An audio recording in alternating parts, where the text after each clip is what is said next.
I'm Rich Steeves from TMC, and here's the thing.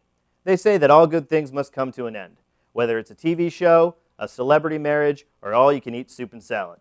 Recently, I rewatched the finale of the show Lost, so I've been thinking about endings. Here, then, are the top 5 moments that mark the end of a technology era.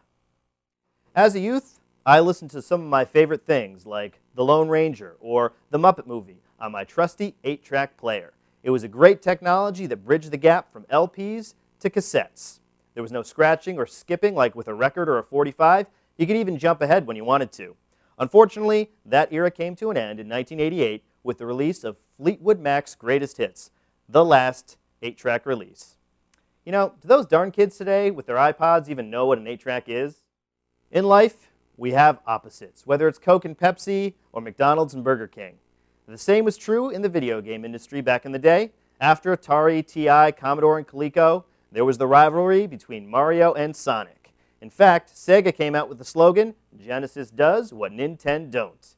They had exciting games like Sonic the Hedgehog and my favorite, Phantasy Star. Sega came out with the Saturn and the Dreamcast, which, hey, even had a modem so you could connect and play with others who were far away. Unfortunately, Sega was muscled out of the console industry by Microsoft and Sony.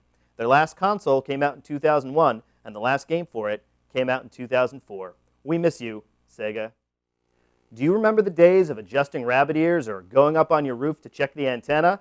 That's when TV was free and easy. All you had to worry about was UHF and VHF. But sadly, those analog days are over. The entire country went digital in 2009.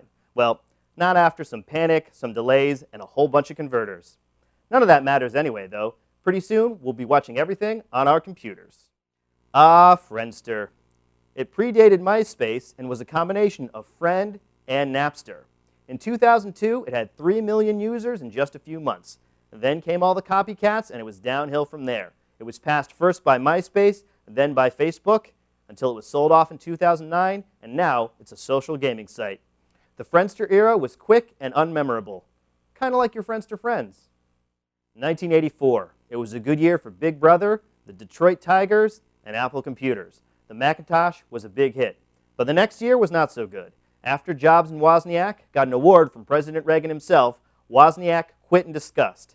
Then they had a few missteps with new products, and Jobs was demoted, then he quit.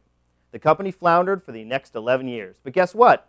Jobs came back better than ever. I guess sometimes it's not an ending, but an act break. Well, I hope you enjoyed our trip down memory lane.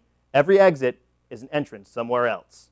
Good luck in future chapters of your lives. I'm Rich Steeves. Until the next thing.